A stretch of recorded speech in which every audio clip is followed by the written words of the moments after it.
2 വർഷമായി തുടരുന്ന ഗാസ യുദ്ധം അവസാനിപ്പിക്കുവാനും ഇസ്രയേലി ബന്ദികളെ ഹമാസ് ഇസ്രയേലിലേക്ക് തന്നെ തിരിച്ചു കൊടുക്കുവാനും വേണ്ടി നടക്കുന്ന അമേരിക്കൻ പ്രസിഡന്റ് ട്രംപിൻ്റെ 20 പോയിന്റ് അടങ്ങുന്ന ഈ സീസ്ഫെയർ കരാർ ഈജിപ്തിൽ വളരെ ശക്തമായി 3 ദിവസമായി ചർച്ച ചെയ്തുകൊണ്ടിരിക്കുകയാണ്.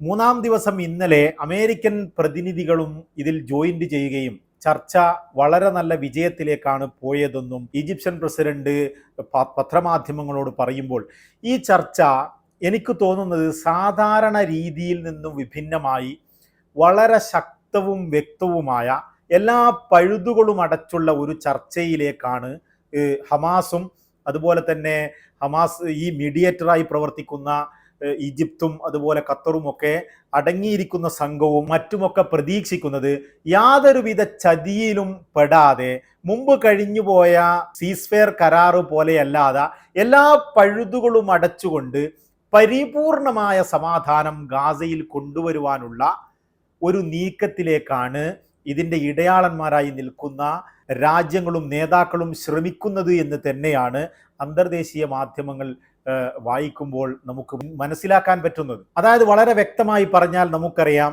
അവിടെ ഒരു ശാശ്വത പരിഹാരം എന്ന് പറയുന്നത് ഈ ഇസ്രയേൽ ഇടക്കിടക്ക് ഗാസയെ ആക്രമിക്കാതിരിക്കണമെങ്കിൽ, ഹമാസ് അവിടെ നിരായുധീകരിക്കപ്പെടണമെങ്കിൽ തീർച്ചയായും ഹമാസ് പറയുന്നത് പോലെ ഫലസ്തീൻ എന്ന രാജ്യം നിലവിൽ വന്നേ മതിയാവൂ എന്നുള്ളതാണ്.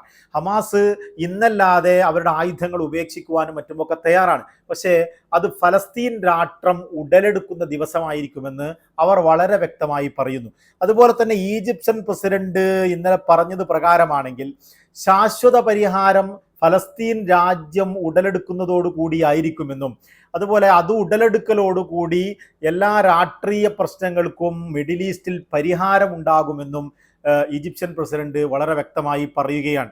അതായത് ഇതൊക്കെ വിരൽ ചൂണ്ടുന്നത് ഈ കരാറിൻ്റെ അന്ത്യം ഒരു ശാശ്വത പരിഹാരത്തിലേക്ക് പോകുമോ, അതായത് എല്ലാവരും ഉൾക്കൊള്ളുന്ന UN-ന്റെ പരിഹാര മാർഗമായ ദ്വിരാഷ്ട്ര പരിഹാര മാർഗത്തിലേക്ക് ഈ ചർച്ച നീളുമോ എന്നുള്ളതാണ് ഇപ്പോൾ ഉറ്റുനോക്കിക്കൊണ്ടിരിക്കുന്നത്. കാരണം ഇതൊരു സാധാരണ ഇസ്രയേലും ഹമാസും തമ്മിലുള്ള നെഗോഷിയേഷൻ ദോഹയിലും മറ്റും നടക്കുമ്പോഴുള്ള ഒരു ചർച്ചയിൽ നിന്ന് വിഭിന്നമായി ലോകത്തെ പല നേതാക്കളും പങ്കെടുക്കുന്ന രീതിയിലേക്ക് ഈ ചർച്ച നീണ്ടുപോകുന്നു എന്നുള്ളതാണ്.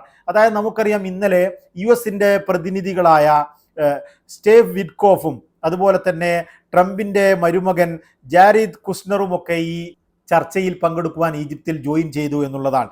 ഇവർക്ക് പുറമെ ഹമാസിൻ്റെ നേതാക്കന്മാരായ ഖലീലുൽ ഹയ്യയും അതുപോലെ താഹിറും അങ്ങനെ തുടങ്ങിയുള്ള ഹമാസിൻ്റെ ഒരു സംഘത്തിന് പുറമെ തുർക്കിയുടെ ഇൻ്റലിജൻസ് മേധാവിയും ഈ ചർച്ചയിൽ ഇന്നലെ ജോയിൻ ചെയ്തിട്ടുണ്ട് എന്നുള്ളത് വളരെ വലിയ ഒരു കാര്യം തന്നെയാണ്.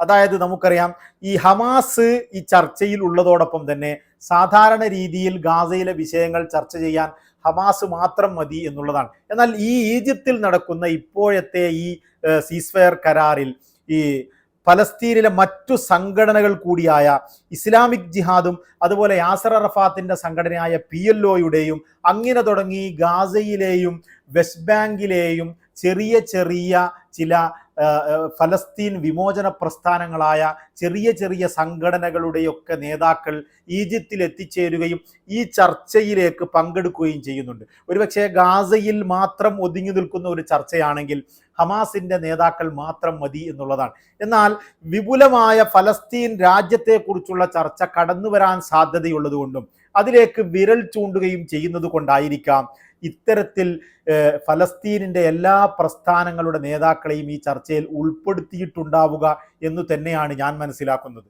അതുപോലെ ഇന്നലെ റജബ് തയ്യിബ് ഉർദുഗാൻ തുർക്കി പ്രസിഡന്റ് പ്രതികരിക്കുന്ന പ്രകാരം ഈ കരാർ ഏതെങ്കിലും രീതിയിൽ നിലവിൽ വരണമെന്നും ഈ കരാർ നിലവിൽ വരാൻ വേണ്ടി ഹമാസിൻ്റെ മേൽ ഞങ്ങൾ സമ്മർദ്ദം ചെലുത്തുകയാണെന്നും ഈ കാര്യത്തിൽ ഈ പ്രസിഡന്റ് ട്രംപ് മുന്നോട്ട് വെച്ച ഈ 20 പോയിന്റ് സീസ്ഫെയർ കരാറിൽ ഹമാസ് വളരെ മുന്നിലാണെന്നും ഏകദേശം ഹമാസ് അംഗീകരിച്ചിട്ടുണ്ടെന്നുമൊക്കെയുള്ള രീതിയിൽ ഇസ്രയേലിനേക്കാൾ മുന്നിലാണ് ഈ ഹമാസ് നിൽക്കുന്നത് എന്ന രീതിയിലൊക്കെ റജബ് തയ്യിബ് ഉർദുഗാൻ ചർച്ച ചെയ്യുകയും അതുപോലെ തന്നെ ഇസ്രയേൽ ശാശ്വത പരിഹാരത്തിന് വേണ്ടി കൂടുതൽ വിട്ടുവീഴ്ചകൾ ചെയ്യണമെന്നും റജബ് തയ്യിബ് ഉർദുഗാൻ ഇന്നലെ പറയുകയുണ്ടായി. ഇതിൽ നിന്നൊക്കെ നമുക്ക് മനസ്സിലാവുന്നത് ഖത്തറി പ്രൈം മിനിസ്റ്റർ പറയുന്നതും അതുപോലെ തന്നെയാണ്. ശാശ്വത പരിഹാരം, ഞങ്ങൾ ഈ ട്രംപുമായി ഞങ്ങൾ കൂടിക്കാഴ്ച നടത്തിയപ്പോൾ അതിൽ ഫലസ്തീനിലെ ഒരു ശാശ്വത പരിഹാരമായിരുന്നു ആ 20 പോയിന്റിൽ ഞങ്ങൾ കണ്ടതെങ്കിൽ നെതന്യാഹു ട്രംപുമായി കൂടിക്കാഴ്ച നടത്തിയ സമയത്താണ് പിന്നീട് ആ പോയിന്റുകളിൽ മാറ്റത്തിരുത്തലിന് വിധേയമാക്കിയതെന്നും മറ്റുമൊക്കെ അന്തർദേശീയ മാധ്യമങ്ങൾ ഇന്നലെ ഖത്തറി ഉദ്യോഗസ്ഥരെ ഉദ്ധരിച്ചുകൊണ്ട് റിപ്പോർട്ട് ചെയ്യുകയുണ്ടായി. ഏതായാലും അത് നമുക്ക് തന്നെ അറിയാം, ട്രംപ് മുന്നേ അവതരിപ്പിച്ച ഒരു പ്ലാൻ അല്ല. പിന്നീട് ബെഞ്ചമിൻ നെതന്യാഹു ട്രംപിനെ സന്ദർശിക്കുകയുണ്ടായപ്പോൾ ആ പ്ലാനിൽ വലിയ ചേഞ്ച് വരുത്തിയിട്ടുണ്ടെന്നും ആ ഒരു ചേഞ്ചാണ് കൂടുതൽ ചർച്ച വേണമെന്നും മറ്റുമൊക്കെ പറഞ്ഞുകൊണ്ട് ഇപ്പോൾ ഈജിപ്തിൽ നടക്കുന്ന സംഭവ വികാസങ്ങളൊക്കെ, ഹമാസിന്റെ കൂടുതൽ വ്യവസ്ഥകൾ മുന്നോട്ട് വരുന്നതുമൊക്കെ ആ ബെഞ്ചമിൻ നെതന്യാഹു മാറ്റത്തിരുത്തലിന് വിധേയമാക്കിയ ആ പോയിന്റുകളിലാണ് എന്ന് നമുക്ക് വളരെ വ്യക്തമായി അറിയാം. ഏതായാലും ഈജിപ്ഷ്യൻ പ്രസിഡന്റ് പറഞ്ഞതുപോലെ ഇത് വളരെ വ്യക്തമാണ്. ഇസ്രയേലും US-ഉം ഈ ഫലസ്തീൻ എന്ന രാഷ്ട്രത്തെ അംഗീകരിക്കുന്നതിലേക്ക് വരികയാണെങ്കിൽ, ഈ കരാർ അത്തരത്തിൽ ഈ കരാറിൻ്റെ അന്ത്യം ആ ഒരു ഫലസ്തീൻ രാഷ്ട്രം സ്ഥാപിക്കുന്നതിലേക്ക് നീളുകയാണെങ്കിൽ മേഖലയിൽ മിഡിൽ ഈസ്റ്റിൽ വളരെ ശക്തമായ ഒരു സമാധാനം ഉണ്ടാവുമെന്ന കാര്യത്തിൽ നമുക്കാർക്കും സംശയവുമില്ല. അങ്ങനെ മാത്രമേ മിഡിൽ ഈസ്റ്റിൽ സമാധാനം ഉണ്ടാക്കാൻ സാധ്യതയുള്ളൂ എന്ന കാര്യത്തിലും യാതൊരു സംശയവുമില്ല. അത് മാത്രവുമല്ല, ഈ ഞങ്ങൾ ഉദ്ദേശിച്ചതുപോലെയുള്ള ഒരു കരാറിലേക്ക് എത്തുകയാണെങ്കിൽ മിഡിൽ ഈസ്റ്റിലെ അറബ് രാജ്യങ്ങൾ പലതും ഇസ്രയേലുമായി സമാധാന കരാർ ഒപ്പുവെക്കുമെന്നാണ് ഈജിപ്തിൻ്റെ വിദേശകാര്യമന്ത്രി കഴിഞ്ഞ ദിവസം പറഞ്ഞിട്ടുള്ളത്. നമുക്കറിയാം, ഈ അറബ് രാജ്യങ്ങൾ പലതും, പ്രത്യേകിച്ച് GCC രാജ്യങ്ങൾ പോലും, UAE ഒഴികെയുള്ള GCC രാജ്യങ്ങളൊക്കെ ഇസ്രയേലുമായി, UAEയും ബഹ്റൈനും ഒഴികെയുള്ള GCC രാജ്യങ്ങളൊക്കെ ഇസ്രയേലുമായി ബന്ധത്തിലെത്താത്തത് തീർച്ചയായും ഫലസ്തീൻ എന്ന രാഷ്ട്രം പിറക്കാത്തത് കൊണ്ടാണ് എന്ന കാര്യത്തിൽ യാതൊരു സംശയവുമില്ല. അപ്പോൾ ഈ കൂടുതൽ അറബ് രാജ്യങ്ങൾ ഇസ്രയേലുമായി ബന്ധം സ്ഥാപിക്കുമെന്ന് പറയുമ്പോൾ ഈ ഒരു കരാർ ഫലസ്തീൻ എന്ന രാഷ്ട്രത്തിലേക്ക് ഉറ്റുനോക്കുന്നുണ്ടോ എന്ന് നമുക്ക് തോന്നിപ്പോകുന്ന രീതിയിലുള്ള കമൻറ്റുകളാണ് ഇത്തരത്തിൽ ഈജിപ്ഷ്യൻ പ്രസിഡന്റിൻ്റെയും ഈജിപ്ഷ്യൻ വിദേശകാര്യമന്ത്രിയുടെയും ഒക്കെ പക്കൽ നിന്ന് വരുന്നത്. ഞങ്ങൾ ശാശ്വത പരിഹാരത്തിലേക്കാണ് ഉറ്റുനോക്കുന്നത്, അതിനുവേണ്ടി തന്നെയാണ് ഞങ്ങൾ ശ്രമിക്കുന്നത് എന്ന് ഈജിപ്ഷ്യൻ പ്രസിഡന്റ് ആവർത്തിച്ച് പറയുകയും ചെയ്യുന്നു എന്നുള്ളതാണ്. അതുപോലെ തന്നെ ഇന്നലത്തെ ചർച്ച ആരംഭിക്കുമ്പോൾ ഹമാസ് അവരുടെ പക്കലുള്ള ഇസ്രയേലി ഹോസ്റ്റേജസിന്റെ അവർ വിട്ടുകൊടുക്കാൻ തയ്യാറുള്ള 48ഓളം 20ഓളം ആളുകൾ ജീവിച്ചിരിക്കുന്നതും അതുപോലെ ബാക്കി മരണപ്പെട്ടിട്ടുള്ള ഇസ്രയേലി ക്യാപ്റ്റീവ്സിന്റെയും ലിസ്റ്റ് കൈമാറുകയും ഇസ്രയേൽ പുറത്തുവിടേണ്ട മെയിൻ നേതാക്കളുടെ ലിസ്റ്റും മറ്റുമൊക്കെ കൈമാറിയെന്നും ഇസ്രയേലി ഭാഗവും അതുപോലെ ഹമാസിന്റെ ഭാഗവും അവരവരുടെ ലിസ്റ്റുകൾ കൈമാറിയെന്നും ഒക്കെയുള്ള വാർത്തകൾ അന്തർദേശീയ മാധ്യമങ്ങൾ ഇന്നലെ റിപ്പോർട്ട് ചെയ്തു. അതുപോലെ തന്നെ ട്രംപിന്റെ പ്ലാനിൽ ഒരു ഇന്റർനാഷണൽ അതോറിറ്റി ഗാസ ഭരിക്കുകയാണെങ്കിൽ, ട്രംപിന്റെ നേതൃത്വത്തിൽ ഒരു ഇന്റർനാഷണൽ അതോറിറ്റി ഗാസ ഭരിക്കുകയാണെങ്കിൽ അത് ഗാസയുടെയും ഫലസ്തീനിൻ്റെയും ശാശ്വതമായ പരിഹാരത്തിലേക്കും അതുപോലെ തന്നെ ഫലസ്തീൻ എന്ന രാഷ്ട്രം പിറക്കുന്നതിലേക്കും നയിക്കുമെന്ന് ചില അറബ് രാജ്യങ്ങൾ അഭിപ്രായപ്പെട്ടു എന്നുള്ളതാണ്. ആ അഭിപ്രായത്തോട് എന്നെപ്പോലെയുള്ള ആളുകൾക്ക് യോജിപ്പുണ്ടാകുകയില്ലെങ്കിൽ പോലും അത്തരത്തിൽ ഒരിക്കലും സംഭവിക്കുകയില്ല, ഫലസ്തീൻ പിറക്കുകയില്ല എന്ന് തന്നെയാണ് ബെഞ്ചമിൻ നെതന്യാഹു വീണ്ടും ആവർത്തിച്ചിട്ടുള്ളത്. അതിനപ്പുറത്തേക്ക് നമുക്ക് മനസ്സിലാക്കേണ്ടത്, ഈ ചർച്ചയിൽ ഇസ്രയേലിന്റെ ഭാഗത്ത് നിന്ന് പങ്കെടുക്കുന്നത് ബെഞ്ചമിൻ നെതന്യാഹുവിൻ്റെ വളരെ ശക്തമായ വിശ്വസ്തനും അതുപോലെ തന്നെ ഇസ്രയേൽ സ്ട്രാറ്റജിക് അഫെയർ മിനിസ്റ്ററുമായ റോൺ ഡെൻമാർ ആണ് എന്നുള്ള കാര്യവും വളരെ പ്രത്യേകതയുള്ളതാണ്. സാധാരണ രീതിയിൽ മൊസാദിന്റെ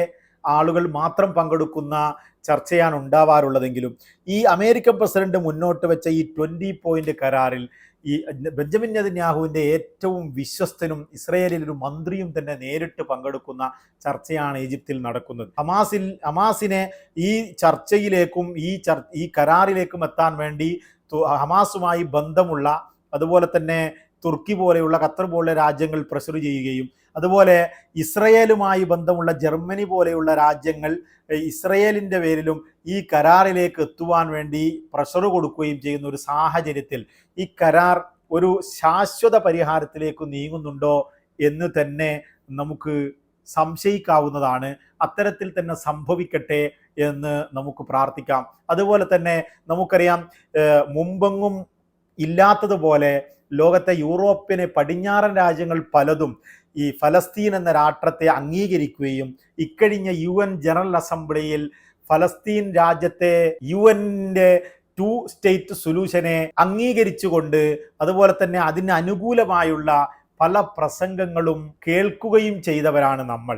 മുമ്പത്തെ കാലത്തിന് വിപരീതമായി യൂറോപ്യൻ രാജ്യങ്ങളിലും അതുപോലെ ലോകരാജ്യങ്ങളിൽ മുഴുക്കയും ഗാസയ്ക്ക് വേണ്ടിയും അതുപോലെ ഫലസ്തീൻ രാജ്യത്തിന് വേണ്ടിയുള്ള പ്രൊട്ടസ്റ്റുകളും മറ്റു പ്രോഗ്രാമുകളും അലയൊടിച്ചു കൊണ്ടിരിക്കുന്ന ഒരു സാഹചര്യത്തിൽ കൂടിയാണ് ഇത്തരത്തിലൊരു ടോക്ക്, ഇത്തരത്തിലൊരു ചർച്ച ഈജിപ്തിൽ നടന്നുകൊണ്ടിരിക്കുന്നത് എന്നുള്ളതും അതിൻ്റെ ഒരു പ്രത്യേകതയാണ്. ഏതായാലും മിഡിൽ ഈസ്റ്റിൽ ശാശ്വത പരിഹാരം വേണമെങ്കിൽ തീർച്ചയായും US-ഉം അതുപോലെ ഇസ്രയേലും ഫലസ്തീൻ എന്ന രാഷ്ട്രത്തെ അംഗീകരിക്കുകയും ഒരു ശാശ്വത പരിഹാരത്തിലേക്ക് എത്തുകയുമാണ് വേണ്ടത് എന്ന കാര്യത്തിൽ യാതൊരു സംശയവുമില്ല.